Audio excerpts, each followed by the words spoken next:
మన ఇరుగు పొరుగు వారితో సమాధానం కలిగి జీవించాలని, మన సంఘస్థులతో, సంఘంలో ఉన్న ప్రతి ఒక్కరితో ప్రేమతో సమాధానంతో జీవించాలని దేవాది దేవుడు ఈ రాత్రి వాక్యం ద్వారాగా మనతో మాట్లాడుతూ ఉన్నాడు, మనకి తెలియజేస్తూ ఉన్నాడు.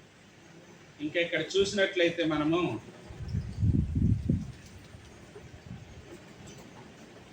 కావున నీవు బలిపీఠమునొద్ద అర్పణము నర్పించుచుండగా నీ మీద నీ సహోదరునికి విరోధం ఏమైనా కలదని అక్కడ నీవు జ్ఞాపకమునకు వచ్చిన ఎడల అక్కడ బలిపీఠం ఎదుటనే నీ అర్పణను విడిచిపెట్టి మొదట వెళ్ళి నీ సహోదరునితో సమాధానపడుము, అటు తరువాత వచ్చి నీ అర్పణను అర్పించు.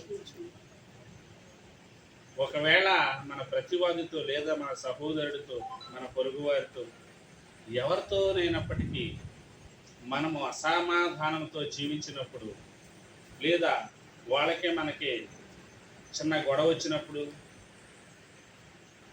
వాళ్ళకే మనకి మాటలు లేనప్పుడు మనం ఏం చేయాలంటే మొదట మనం వెళ్ళి వాళ్ళతో సమాధాన పడటానికి ఇష్టపడాలి. ఆ తరువాత వచ్చి దేవునికి ప్రార్థన చేయమంటున్నాడు దేవుడు. అర్పణ అంటే ఏంటండి ప్రియమైనటువంటి దేవుని వారలారా? అర్పణ అంటే కానుకంటాం కాదు. అర్పణ అంటే నేను చెప్తా, ముందు మన ప్రార్థన చేయాలంటే మనం దేవునికి మన అర్పణను అర్పించాలంటే మొదట వెళ్ళి మన సహోదరులతో కానీ మన ఇరుపిరికి రాష్ట్రం మెట్టుకు సహోదరులారా ఏ యోగ్యత అయినను మెప్పైనను ఉండిన ఎడల ఏవి సత్యమైనవో, ఏవి మాన్యమైనవో, ఏవి న్యాయమైనవో, ఏవి అపవిత్రమైనవో, ఏవి రమ్యమైనవో, ఏవి ఖ్యాతి గలవో వాటి మీద ధ్యానముంచుడి. హల్లెలూయా. దేవుడు ఇక్కడ వాక్యం ద్వారాగా ఈ రాత్రి మనతో మాట్లాడే మాట ఏంటంటే, అప్పుడు సమస్త జ్ఞానమునకు మించిన దేవుని సమాధానము యేసుక్రీస్తు వలన మన హృదయములకు, మన తలంపులకు కావలి ఉండిద్దంట. హల్లెలూయా. సమస్త జ్ఞానమునకు మించిన దేవుని సమాధానం, సమస్త జ్ఞానమునకు మించిన దేవుని సమాధానం అంటాం మనకే తోడై. అంటే ప్రియమైనటువంటి దేవుని వారలారా, ఏ జ్ఞానమైనా సరే దేవుని సమాధానం ముందు అది శూన్యమే. ఎందుకంటే సమాధానం లేకుండా ఎంత జ్ఞానం కలిగి ఉన్నది వ్యర్థమే అని వాక్యం తెలియజేస్తూ ఉంది. ఇక్కడ అప్పుడు సమస్త జ్ఞానమునకు మించిన దేవుని సమాధానం. జ్ఞానానికి మించింది సమాధానం. ఒక మాటలో చెప్పాలంటే దేనికి మించిందండి?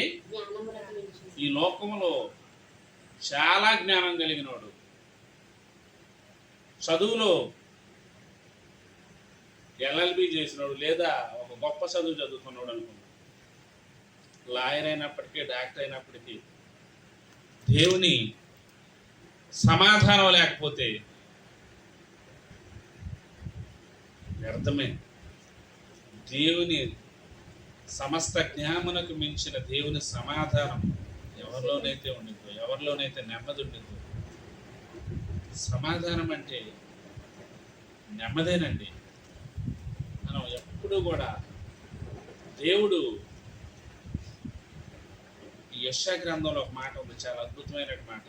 ఆయన అరువడు, కేకలు వేయుడు, మకమకలాడే జనపనాన వృత్తిని ఆర్పడు. ఆయన ఏం చేయడట?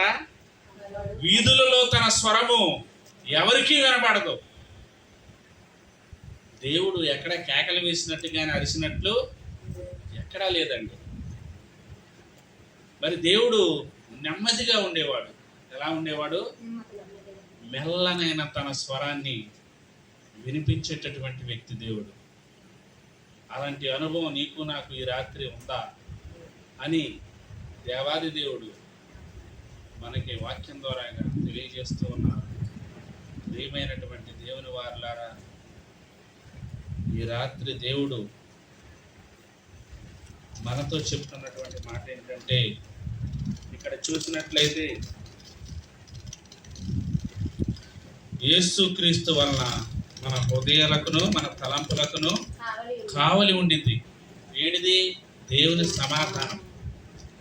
మనము ఎవరితోనైతే సమాధానంగా ఉంటామో, ఎవరితోనైతే ప్రేమ కలిగి ఉంటామో, అప్పుడు